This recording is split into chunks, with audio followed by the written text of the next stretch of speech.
really sold any. Sorry, you missed it. Of course. How are you? It's good, thanks. How are you?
So that footage was from the Ontario Collector Con. It was held in Mississauga mid-June. That's a great little show. They put it on a couple times a year. As you can see by the footage, this one was very Star Wars oriented. A lot of the time, the collector shows will have like a theme, like a Transformer theme, or a Star Wars theme, or an 80s toy theme. And this is what was going on at this show. Well, that's from a marketing and a kind of interest perspective. You can never go wrong with Star Wars. Yeah, you never. Yeah. What was the comic representation like there? Were there many dealers for comic books? There wasn't a lot. Again, it's more a toy show than anything else. But there's usually 2 or 3 vendors that have comic books there. Yeah. And there was this time. I looked through it, but nothing that really struck my fancy. Yeah. I find that a lot of the vendors that are selling comics in addition to everything else have these crazy prices on these low-grade books. And so you flip through them for a few minutes and you say, oh, this is nonsense. So you just kind of walk away. Well, there's people whose knowledge of comic books is very much limited because that's not their main shtick. They're there for the toys and they have knowledge about toys, but not necessarily maybe about comic books, which is a realm unto itself. Yeah. So they look at a price guide, they see that Star Wars #1 selling for $200, and they slap that price on, even though they've got even though it's a low-grade copy. So that's the kind of stuff you get there. But that said, there are sometimes 1 or 2 dealers there that have some nice books. Oh, good to know. Well, yeah, so did you snag anything there? You know what? No, I took it easy, and the reason I took it easy, as you know, is I'm going to be looking at a James Bond Moonraker poster at the Movie Poster Warehouse soon. On the East End, yes. We're going to be making a road trip there, so you can maybe snag that and get it linen backed. So the only thing I did that day was I got a picture with Alan Harris, and if you don't know anything about Alan Harris, he played Bosk, one of the bounty hunters in The Empire Strikes Back. So yeah, I got a picture of him, me and him together, and I also got him to sign a glossy 8x10 photo, which I'm very happy with. But this is ridiculous. This is the state of the autograph industry now. 5 years or 2 years ago, a guy like Alan Harris would be a $10 or $15 autograph. Even now, he's charging $35. What? I paid $25 for Carrie Fisher the first time she came to the Fan Expo, so it's a bit ridiculous. But he is a Star Wars character. He is in the film, featured prominently, and a lot of people don't know this. He also wore the suit for Boba Fett in one scene. He also played one of the guards in Cloud City, walking along with Lando Calrissian. Well, that's one of the many benefits of being under a mask, so you can portray different characters, because you're not limited by having your face stamped to an individual character in that sense. Exactly. He also wore the Stormtrooper costume in both Star Wars, the first movie, A New Hope, and in The Empire Strikes Back. So the guy was a utility actor doing all these different, so it was kind of cool. He had the glory role that a geek like you or me would just love to have. I would kill to be on screen for 30 seconds in a Stormtrooper costume. That's all I want. That's my lifelong goal. Anyway, so let's get to the books now. Let's get to the books. We got some great stuff, and you're starting off with one, right? Yes, we're going to start with a bargain book. Okay, so this is a very cheaply bought book in the market now. Now, this is a cover that makes a barbarian look super mofo cool. Yeah. Conan's glaring at the reader as if they were the enemy, daring him to take him on. He's got gobs of tiny nicks and cuts all over his body. He's got beads of sweat, and he's carrying a battle axe and a bloodied sword as well. Now, the detailed line work is nothing short of amazing. Now, I love the swirling fog or magic around his ankles, the incredible cobblestone riverbed, and that funky signature of Barry Smith. Yeah, Barry Windsor Smith, credited at the time as just Barry Smith, who hails from London, England. Yeah, he ranks very highly among my personal all-time favorite artists. Now, at his max level of focus, like on this cover here, and Conan issue 24, I believe, which is the second appearance of Red Sonja, or first full appearance and cover. Yeah, you can see that the attention to detail and line work are second to none, in my opinion. Keeping in mind that the more limited coloring capabilities of comics from back in 1973 when this book was published relative to today, I'll run down a few details that Barry Windsor Smith could have ignored on this cover, but chose to include on the cover. Starting out with Conan's ankles and the bodies around him, that there's these little puddle effects around the ankles and then the bodies, triggering slight coloring light differences above and below the waterline. Yeah, Conan's feet. Yeah, I do like to point out that certain big flashy big name artists who shall remain nameless either don't draw feet well, mysteriously have smoke coming up around the character's feet so they don't have to draw them, or crop frames so that they don't have to draw the feet, just draw feet badly. This is what separates the good artists from the great artists. Hands and feet are the hardest parts of the human anatomy to draw and depict, and that's what separates the men from the boys. And as you can see there, fantastic here. Blood, the sense of wetness that conveys with black ink on Conan's sword and axe is, in my humble opinion, basically perfect. And lastly, the grass directly behind the characters, as in he actually bothered to draw the grass directly behind them. These details, in fact, on his work is better than most artists inking or drawing of foreground characters, in my opinion. So I'm getting the fan, you're a fan of this cover. Fantastic cover. Yeah, the big bold letters on this annual proclaims itself to be full of two of the greatest Conan stories ever told, which of course means it's a reprint issue, reprinting issues, Conan's issues 2 and 4. Nevertheless, I mean, this book could have nothing between its pages and I would still love it because it's a fantastic Barry Windsor cover. In fact, like I said, among my favorite two covers, this and Red Sonja 24, her first full appearance on the cover, great book. Spectacular. So, having said all that, what does the Overstreet, the latest 47th edition, have as the price breaks for the 6, 8, 9, and 9.2 grade splits for this humble book? $9, $19, $30, and $40 US for those grades. Great retro rare pickup, great book from Sandy. He was surprised too. I think he thought it would be more. I judged it to be something, you know, like a higher mid-grade, you know, 6.5. It's got a little bit, you know, thing there. Maybe a 7 if you were pressing it. You know, like I said, a decent mid-grade copy. So for being in for $10, you know, $7.50 US for a great, and should I say, one of my favorite Barry Windsor Smith covers, bargain book. Fantastic pickup, Jose. Absolutely fantastic. Love it. Okay, so I had the day off today, so among other things, I doing some running around. I also had a chance to get over to Planet Hobby, Phil's store. Oh, so you reward yourself for running errands and you just decided to go into one of our locals, eh? Exactly. It's a store we don't talk about that often, but if you're in the Mississauga area down near Square One, you want to head up to up Burnhamthorpe just before Wolfdale, and on the left side there's Planet Hobby, and Phil's got a fantastic little store here. Yeah, and we've also been very happy to see him at the last 2 Toronto comic book shows. And I talked to him today. He's going to be at the next one. Oh yes, that's next week from where the shooting date from we're shooting this. So these are pickups from Phil's store. Yeah, and now Phil has a kind of a philosophy. When he buys someone's collection, like he just did this week, he gets the keys, prices them accordingly, and everything else, like run books, he has limited space, so he just wants to blow it out. Oh yeah. So they're run books. They go on the floor. He blows them out for $1. It doesn't matter what it is. Wow. So you literally like went to like a dollar store, except a comic dollar book store, and you basically basically got to leaf through these guys' dollar pile, and you found what? These Forgotten Realms, what, painted cover books? Oh, they're beautiful. And the thing is, not only they're $1, when these books first came out in 2005, 2006, the price on them was $9 US. Yeah, because these were like, I mean, they're higher end, printed on high grade paper, painted cover. It's really higher end art. So, that's one of the things you're going to notice. Very high stock, glossy covers. And also because of the copyright and the licensing probably price for the character being depicted and being told here about, which is Dritch Dwarven from the Forgotten Realm things, you know that it's going to put that much more into the actual cost of the book. Yeah. The most popular character, bar none, probably from the whole Forgotten Realms world there. Exactly.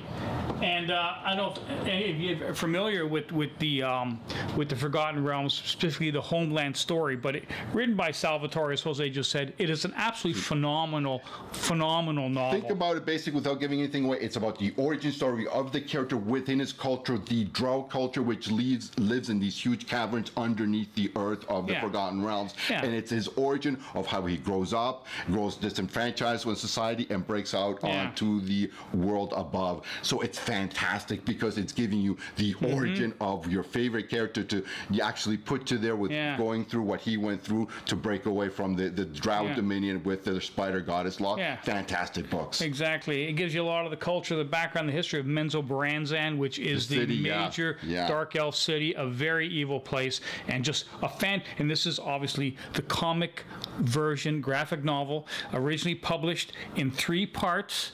And the publisher's name was one you don't hear a whole lot about, Devil's Due Publishing, which I believe is owned by Hasbro, but I could be mistaken there. Well, probably a literary imprint they have to buy properties and basically try to make money. I mean, I'm surprised the price point was, you said what it was. I mean, that's not exactly a price point that's going to appeal to younger kids. I mean, when you're talking about best part of $10, to get them for $1 each, that's what I would call buying them at the right price. And they're all mint to near mint condition, and again, not expensive on the Realm. The price is between 15 and 20 US if you look on the Realm, but I just think they're absolutely beautiful. So I'm just going to show you all 3 covers here. Well, I guess the lesson to be learned from this kind of experience is just being at the right place at the right time. You're going to be scoring some good books, I guess. Man, for $1, I mean, how can you do better than that? That's for sure, yeah, fantastic. Look at that. That's his cat. I mean, he summons it from, it's his companion that he's grown up with. He basically has this like magic stone or jewel that contains his soul, that calls the soul of his kind of like spirit animal, the Black Panther, the lion there. And look at that. Wow, another fantastic cover. These are really nice, good looking books. And as I've always said, man, buy the covers, man. If they appeal to you, and these are very appealing covers, man, for $1. And if you look on the inside, the artwork's quite nice as well. So these are high-end products. I mean, obviously they wanted to do homage, and like I said, to the, pay like, not disrespect the character in the eyes of all the many fans of this character. So yeah, these are really great pickups for $1. I mean, I'll buy that for that. Yeah, and for those that care, I believe the cover artist on all 3 of these is Tim Seeley, guy we don't mention too often, but a beautiful artist, and just I can't say enough about the artwork on the front covers. It's spectacular. Wow, for less than you could buy like a Big Mac meal or whatever. 3 great books, man. You can't do better than that. Don't have to ask me twice. Yeah, I always get jealous when you show these Nick Fury shields, and you're not leaving with this one. Staying here with me tonight. Yeah, actually, this one completes the set, and what do I mean by that? That's the Jim Steranko set of the Nick Fury Agent of S.H.I.E.L.D. He did the first 7 issues, although the last 2, 6 and 7, we just covers. Of course, this book is issue number 6 from November of 1968. Why is this book important? Why are we talking about it? Because it's a classic cover, and that's just not my opinion about it, so let's find out. During the late 60s, it was of course a time when colorful rainbow collages were regurgitated over practically every item possible, from clothes to artwork. During this period, Jim Steranko's beautiful multicolored art graced both the covers and within the panels of Nick Fury Agent of S.H.I.E.L.D.'s first 7 issues of its 18-issue run. The depth, the creative color usage, and the visuals on each panel parallel unparalleled other artwork beyond comics of this period. Take the cover to this issue number 6 an example. I mean, come on, this is otherworldly in its depiction. A timeless classic Steranko cover that was the winner of the Ali Award for Best Comic Book Cover of 1968. Nice. Yeah, this cover is a tribute to legendary artist Wally Wood. Yeah, but as they say, you just can't judge a book by its cover. Yeah. Inside the 20-page story, Doom must fall. Fury is summoned by a condition-red priority alert to the observation chamber. An asteroid apparently is being drawn off course directly towards Earth, and an impact is only hours away. Dum dum dum. That's all the spoiler info I'll divulge, but if you want to find out if Fury and Company saved the day, pick up this book. A tough black cover that's difficult to find and grade, priced accordingly. Yeah, a quick little pickup to complete the Steranko Fury set. I pulled the trigger too early. I got a mid-low grade copy. What do I mean by that? VGF, maybe a fine minus if price. It's got a big vertical kind of crease mark that breaks color, although you can't really see it. Paul will show some footage from both the close-ups of the cover and an inside stuff.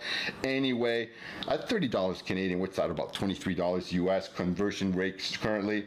I should have head out for a higher grade, but you know what?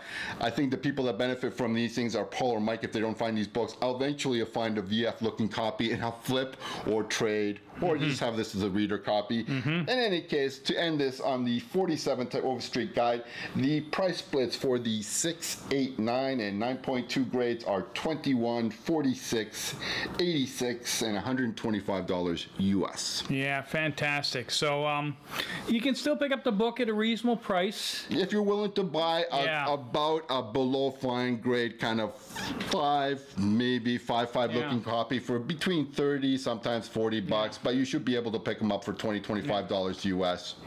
And it is definitely my intention to pick up all 6 of these issues. I've got the most expensive one out of the way, number 1.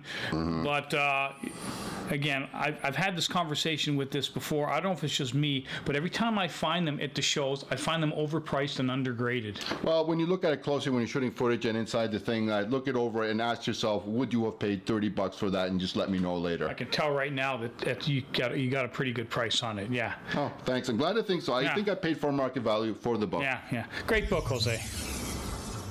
Okay, next up we got Mike. He's got a really nice copy of Fantastic Four, number 41. We are going back a while here, aren't we? We're going back to August of 1965. And oh my, guess what? Ben Grimm leaves the Fantastic Four and joins the Frightful Four in this episode. Wow. Oh yeah. I've never heard of these guys breaking up and all the time anyway. I think this was a genesis of that because obviously through the years and the 40, 50 plus years, he's come, he's gone, there's been different configurations, but I think this was the first major significant break as far as him leaving the team. Yeah. Now this is interesting. The cover is Jack Kirby, Frank Giacoia, Stan Goldberg, and Sam Rosen. So there's a lot of work done on this. Maybe it was 4 artists. Yeah, but it's not an even split cover. You can see there's basically the 4 heads of the basically Medusa, the Inhumans there, Sandman, Wizard, and Paste Pot Pete. You can think that's one penciler inker team, and the rest of the cover is the other penciler inker team. Yeah, absolutely. Okay, so that's what that's about as far as credits. Just love it. A dealer that I don't normally go to just kind of popped in, checked out his stuff, and boom. Boom. Yeah, they hit you like a lightning bolt. Absolutely. For 15 Kirby. $15 US worth. $20 bill. Wow. I give it about a 5.5. You know, it's something about like that. A 5.5. It's a lower mid-grade copy. When I get this thing, I don't get into semantics. For me, there's low mid-grade, there's mid-grade, and there's higher mid-grade. For me, a low mid-grade's a 5.5. A mid-grade 6.5, and a higher mid-grade 7.75. For me personally, anything above an 8, if you're talking Silver Age and earlier, that's a high grade. Well, it's an early Fantastic I would Four. classify this as a lower mid-grade. Yes. Yeah. Sure. Worth about $68.25.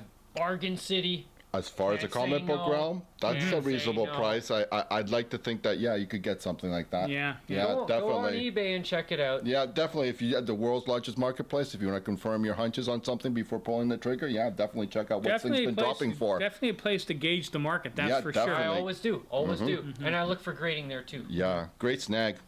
Fantastic book, Mike. Thanks for bringing it in.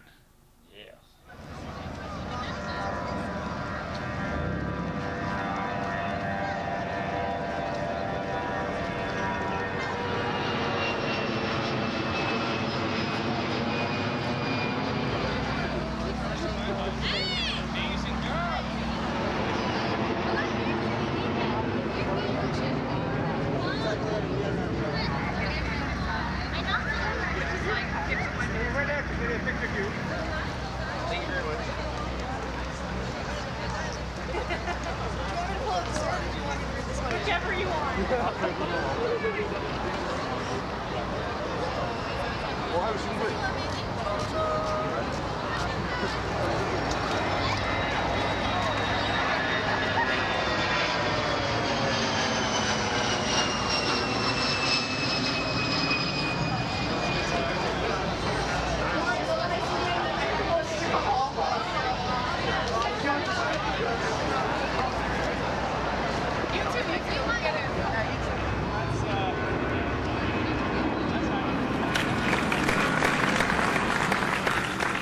So what you think of that footage? Any good or what? That was some great footage from the Anime North that you attended. A couple of weeks ago, yeah.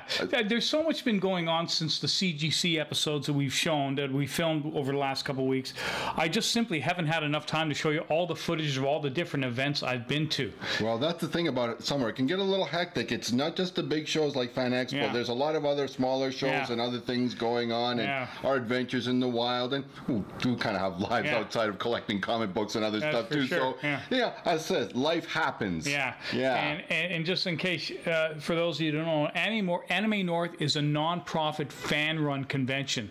That's cool about it. I've always admired it for that. And so instead of paying $50 to get in, I think it's like $20 or something.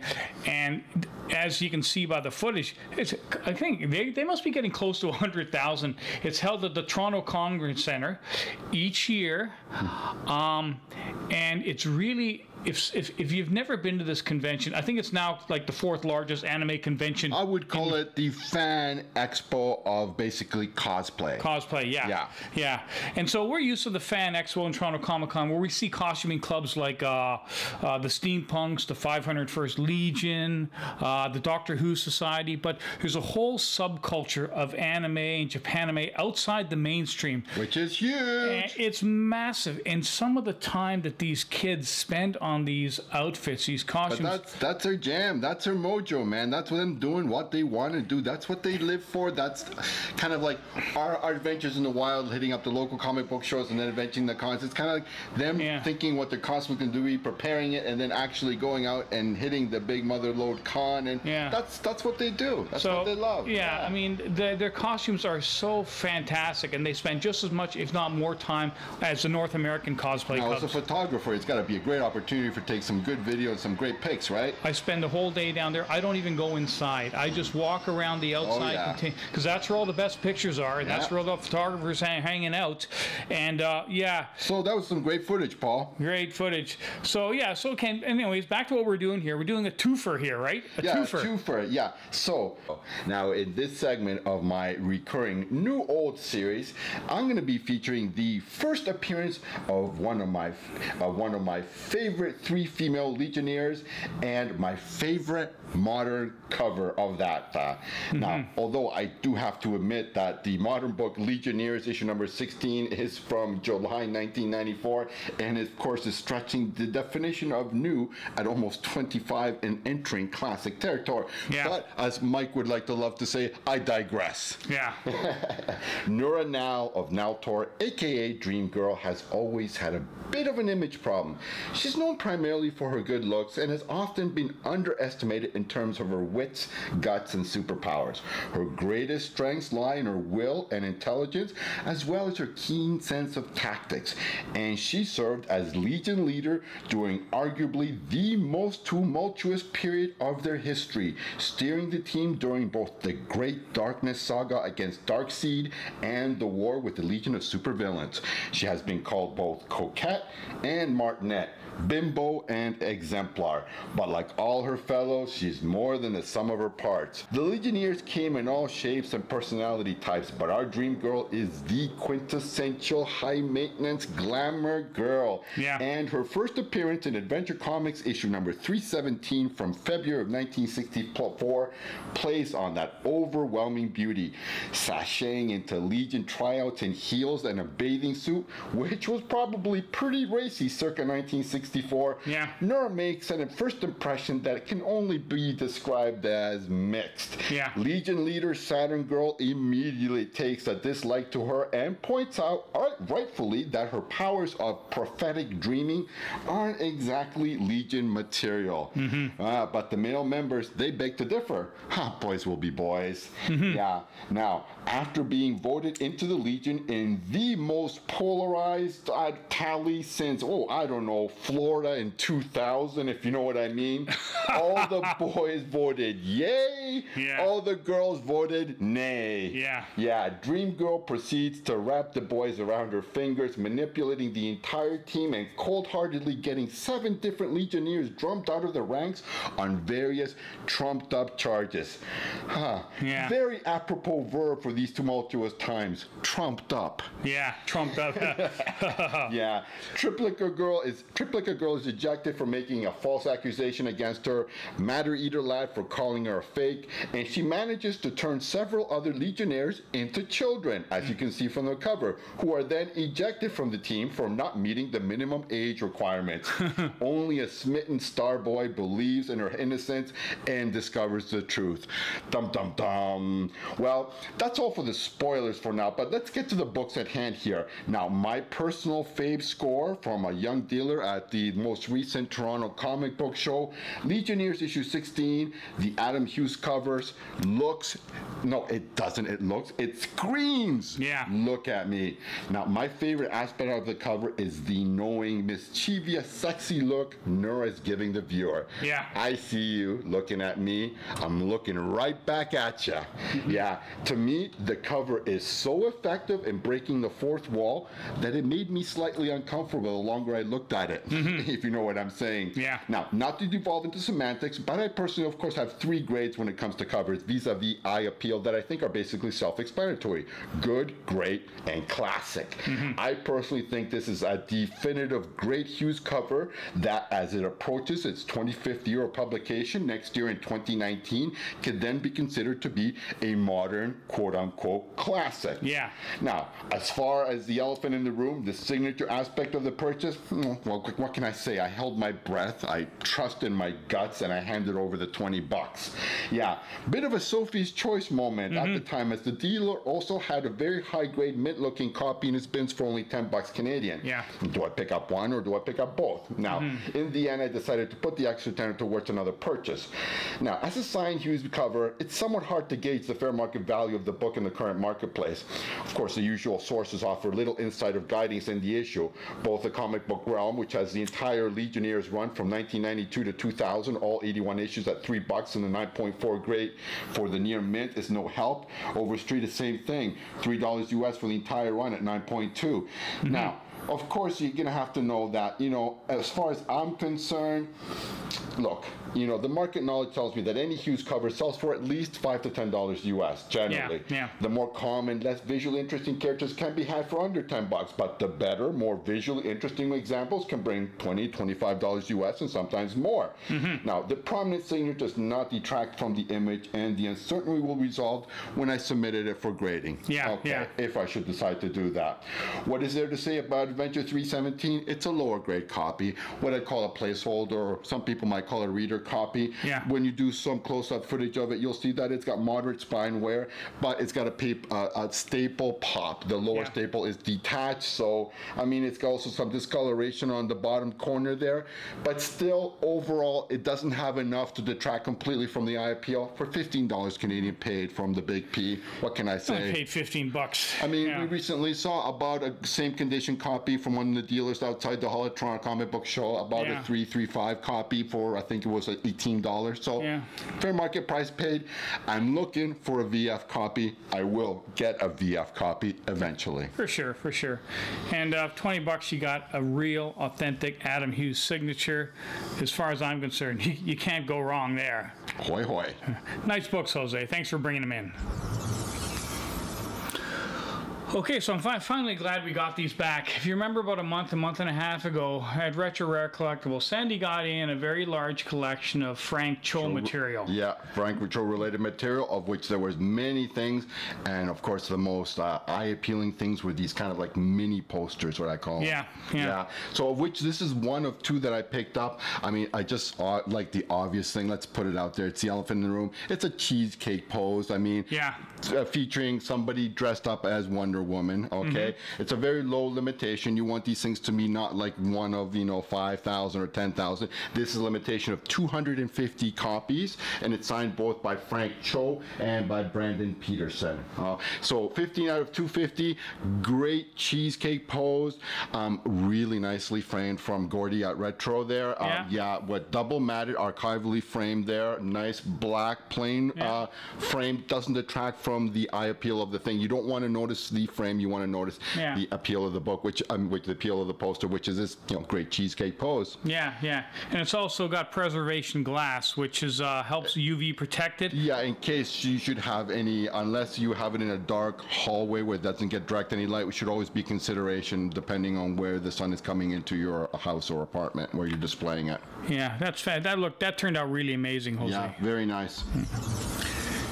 And definitely my favorite of the two. A really interesting image here. Yeah, of the two, I mean, I went with this straightforward, obvious, in-your-face cheesecake. This is more subtle. Here you have Star Wars interest, you have Star Trek interest. You can just uber geek out all over this one. It's funny, it's sexy, and again, a limitation of 250. This is number 178, again signed by Cho and Peterson. Fantastic job also. He really, a good framer will also pick up the little subtle hint on the double matting where he's picking up the colors from like the swath of color of the sky of the universe there. You can notice the subtle changes around the frame. It's just very nicely done. Sets it off. Price point, I think if I remember correctly, Sandy charged me $150 Canadian for each of them, and I have about as much into them, if I remember correctly, about $150 from something give or take, so about $300 Canadian, which again, frame for about $225 US each of these things, which again, it's worth what it's worth, but like I said, I think I did very well. I'm very happy to be able to hang these now in my apartment. Oh, they're beautiful prints, and you got to love the work that Gordy does on the inner frame, matching. That's what I was talking about. It looks fantastic. So very well presented. There's no point getting something really nice and beautiful and then just doing the cheap ass job and just putting it in any old frame. Any IKEA frame or something. Get it done right. So if you guys you got something really important, something really nice to get framed, you take it over to Retro Rare and have Gordy take a look at it. He's going to set you up, and again, it's all archival. So once it's done, it'll probably last a hell of a lot longer than you will. Yeah, but having said that, he will basically suit the price point of the person wanting it. If you do not want all those things, you can pay less. I mean, you can pay what you want as far as that aspect of it too. If you don't have a lot of money, he can also work something a little bit, maybe a little less expensive frame. Something that it might not be archival, but it'll still suit your needs and probably last a long time anyway. Tip-top job on those, Gordy. 9.8 as far as my happiness quotient for those two framing jobs. Very well done. Fantastic. And we are ending this episode with a big boy book. Jose, man, you're making me really jealous here. Yeah, I recently featured an early actually, should I say, a late 10-cent adventure. Actually, the last 10-cent adventure from the title in our CGC episode, that was issue number 290. Yeah. So this is 293 from February 1962 as the heading thing. It's a first many. Now, first many, there's got many things that I don't kind of like go, meh. For example, it's got the first Legion of Super Pets, the first Super Horse. Super Horse? Yeah. Really? Meh. Meh.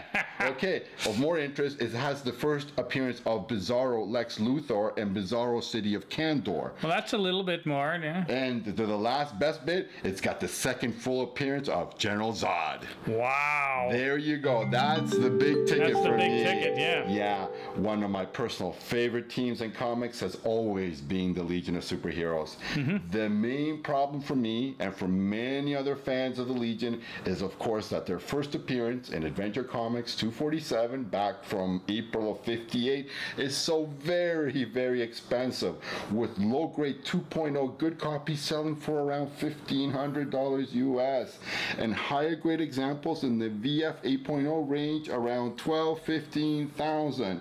Now, this is a book very few collectors will be lucky and or financially secure enough to ever own. Yeah. Even their second appearance in Adventure Comics issue number 267 is hard to find and very expensive in its own right. Certainly not what I would call affordable. So I would say I personally just don't get Adventure 247. It fits my bill for an early Silver Age key, but the Legion has a few qualities that make me question it as a place to park a few $1,000s. Yeah, for sure. Adventure 247 might be quote-unquote affordable in low grades on eBay right now, but the asking prices all look way too high for me. My read would be to aim for about 200% of 2011 guidebook prices, where generally eBay sellers are looking more like 300 to 400% of current guide prices. Okay, so what is there to do? Well, you know what?